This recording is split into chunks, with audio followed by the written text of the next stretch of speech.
ಎಲ್ಲರಿಗೂ ನಮಸ್ಕಾರ. ಸ್ವಾತೀಸ್ ಟೇಸ್ಟಿ ಕಿಚನ್ಗೆ ಸ್ವಾಗತ. ಇವತ್ತು ನಾನೊಂದು ಆರೋಗ್ಯಕರ ರುಚಿಕರವಾದ ಒಂದು ರೆಸಿಪಿ ಜೊತೆ ಬಂದಿದ್ದೀನಿ. ಅದೇ ದಾಲ್ ಕಿಚಡಿ. ಇದು ಚಿಕ್ಕ ಮಕ್ಕಳಿಂದ ದೊಡ್ಡವರಿಗೆ ಎಲ್ಲರೂ ಆರಾಮಾಗಿ ಡೈಜೆಸ್ಟ್ ಆಗುವಂಥ ರೆಸಿಪಿ. ಇದು ಅವಾಗವಾಗ ಈ ಬೇಸಿಗೆ ಕಾಲಗಳಲ್ಲಿ ಮಾಡಿದರೆ ಚೆನ್ನಾಗಿರುತ್ತೆ. ಒಂದು ಸತಿ ಈ ಥರ ಟ್ರೈ ಮಾಡಿ.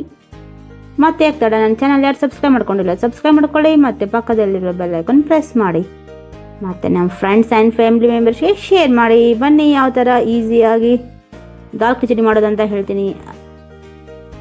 ಇಲ್ಲಿ 100 ಗ್ರಾಮ್ ಅಷ್ಟು ಅಕ್ಕಿ ತೊಳೆದಿಟ್ಕೊಂಡು ತೊಗೊಂಡಿರೋದು, 50 ಗ್ರಾಮ್ ಅಷ್ಟು ತೊಗರಿಬೇಳೆ, 50 ಗ್ರಾಮ್ ಅಷ್ಟು ಹೆಸರುಬೇಳೆ, ತೂರ್ ದಾಲ್ ಮತ್ತು ಮೂಂಗ್ ದಾಲ್ ಎರಡು ಹಾಫ್ ಬೇಕು.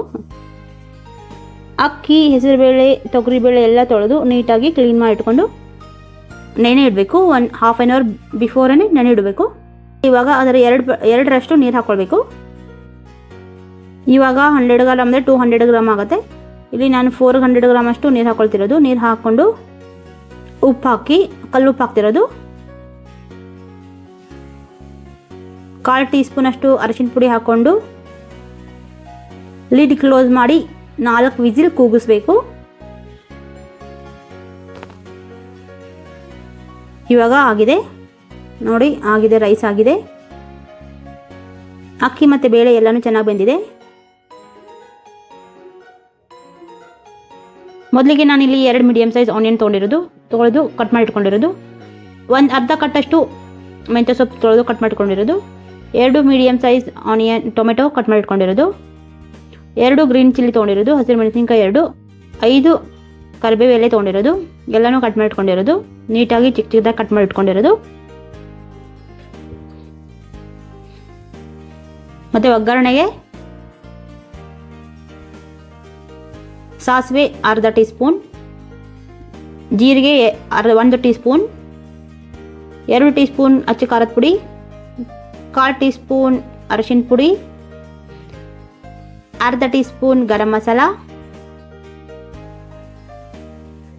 ಮೊದಲಿಗೆ ಒಂದು ಗ್ಯಾಸ್ ಸ್ಟವ್ ಮೇಲೆ ಒಂದು ಪಾತ್ರೆ ಇಟ್ಕೊಳ್ಬೇಕು. ಅದರಲ್ಲಿ 2 ಟೀ ಸ್ಪೂನ್ ತುಪ್ಪ ಹಾಕ್ಕೊಂಡಿರೋದು, ನೀವು ಆಯಿಲ್ ಹಾಕ್ಕೊಳ್ಬೋದು. ಅರ್ಧ ಟೀ ಸ್ಪೂನ್ ಅಷ್ಟು ಸಾಸಿವೆ,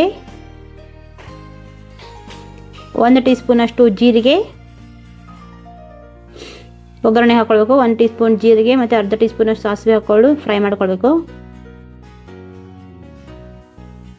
ಇವಾಗ ಹಸಿರು ಮೆಣಸಿನ್ಕಾಯಿ ಮತ್ತು ಕರಿಬೇವು ಎಲೆ ಹಾಕ್ಕೊಂಡು ಫ್ರೈ ಮಾಡ್ಕೊಳ್ಬೇಕು.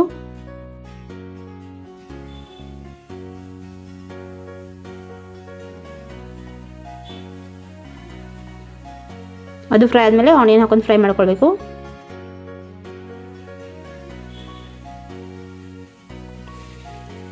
ಆನಿಯನ್ನೇ ಸ್ವಲ್ಪ ಚೆನ್ನಾಗಿ ಫ್ರೈ ಆಗಬೇಕು.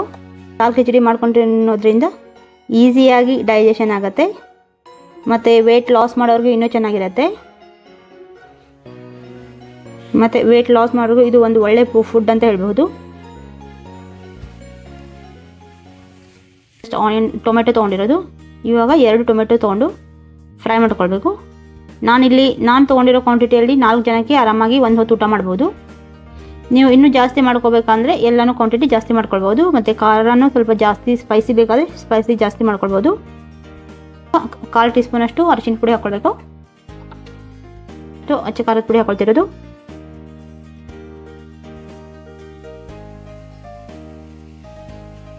ಹಾಕ್ಕೊಂಡು ಚೆನ್ನಾಗಿ ಫ್ರೈ ಮಾಡ್ಕೊಳ್ಬೇಕು. ಈ ದಾಲ್ ಕಿಚಡಿ ಕಿಡ್ಸ್ ಮತ್ತು ಬೇಬೀಸ್ ಅಂದರೆ 1 ಇಯರ್ ಬೇಬಿ ಇರುತ್ತೆ, ಅದಕ್ಕೆ ಒಂದು ಒಳ್ಳೆ ಆಹಾರ. ಸ್ವಲ್ಪ ಸ್ಪೈಸಸ್ ಎಲ್ಲ ಕಡಿಮೆ ಹಾಕಿ ಆರಾಮಾಗಿ ತಿನ್ನಿಸ್ಬೋದು, ಒಳ್ಳೆ ಡೈಜೆಷನ್ ಆಗುತ್ತೆ. ಇವಾಗ 1 ಟೀ ಸ್ಪೂನ್ ಅಷ್ಟು ಗರಂ ಮಸಾಲ ಹಾಕ್ತಿರೋದು, ಹಾಕ್ಕೊಂಡು ಚೆನ್ನಾಗಿ ಫ್ರೈ ಮಾಡ್ಕೊಳ್ಬೇಕು.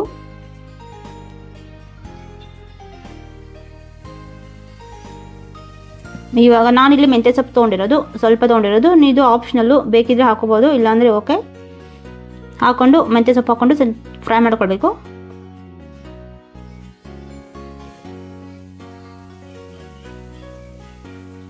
ಇವಾಗ ಪುಡಿ ಉಪ್ಪು ಹಾಕೋತಿರೋದು, ರುಚಿಗೆ ತಕ್ಕಷ್ಟು ಪುಡಿ ಉಪ್ಪು ಹಾಕೊಳ್ತಿರೋದು. ಇಲ್ಲಿ ಉಪ್ಪು ನೋಡಿ ಹಾಕೊಳ್ಳಿ, ಯಾಕಂದರೆ ರೈಸಿಗೂ ಹಾಕಿರತ್ತೆ. ಇವಾಗ ಇಲ್ಲಿ ನೋಡಿ ಹಾಕ್ಕೊಳ್ಬೇಕು.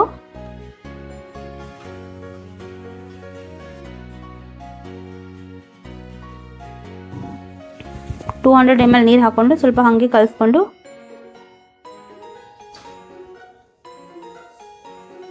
ಸ್ವಲ್ಪ ರುಚಿಗೆ ಶುಗರ್ ಹಾಕ್ತಿರೋದು, 1/4 ಟೀ ಸ್ಪೂನ್ ಅಷ್ಟು ಶುಗರ್ ಹಾಕೊಳ್ತಿರೋದು. ಸ್ವಲ್ಪ ಹಾಗೆ ಕುದಿಬೇಕು. ಒಂದು ಕುದಿ ಬರೋವರೆಗೂ ಲಿಡ್ ಕ್ಲೋಸ್ ಮಾಡಿ ಬಿಡಬೇಕು. ನೋಡಿ ಕುದೀತಾ ಇದೆ.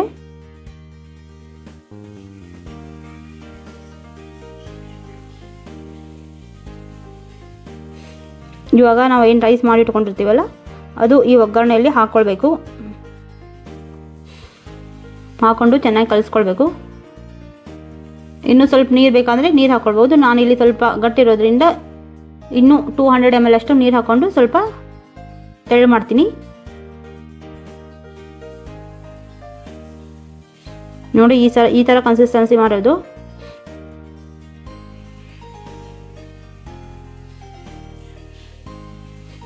ಇವಾಗ ಮತ್ತೆ ಲಿಡ್ ಕ್ಲೋಸ್ ಮಾಡಿ 2 ಮಿನಿಟ್ಸ್ ಬೇಯಿಸಬೇಕು.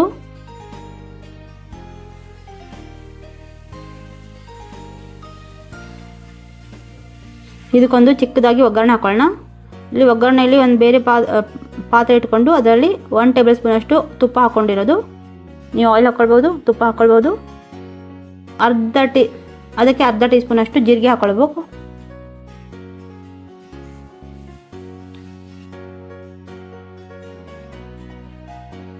ಮತ್ತು 1/4 ಟೀ ಸ್ಪೂನ್ ಅಷ್ಟು ಹಿಂಗೆ ಹಾಕ್ಕೊಳ್ಬೇಕು. ಹಿಂಗೆ ಹಾಕ್ಕೊಂಡು ಗ್ಯಾಸ್ ಸ್ಟವ್ ಆಫ್ ಮಾಡಬೇಕು. ಈ ಒಗ್ಗರಣೆ ದಾಲ್ ಕಿಚಡಿಯಲ್ಲಿ ಹಾಕಿ ಚೆನ್ನಾಗಿ ಕಲಿಸ್ಕೊಳ್ಬೇಕು.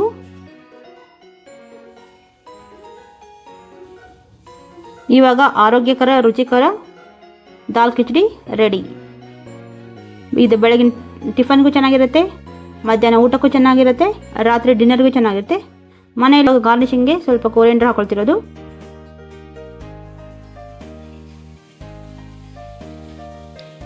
ಈ ಸಮ್ಮರಲ್ಲಿ ಇದೊಂದು ಒಳ್ಳೆ ಫುಡ್ಡು. ಮನೆಯಲ್ಲಿ ಒಂದು ಸತಿ ಟ್ರೈ ಮಾಡಿ. ಮತ್ತು ಈ ವಿಡಿಯೋ ಪೂರ್ತಿಯಾಗಿ ನೋಡಿದ್ದಕ್ಕೆ ಧನ್ಯವಾದಗಳು.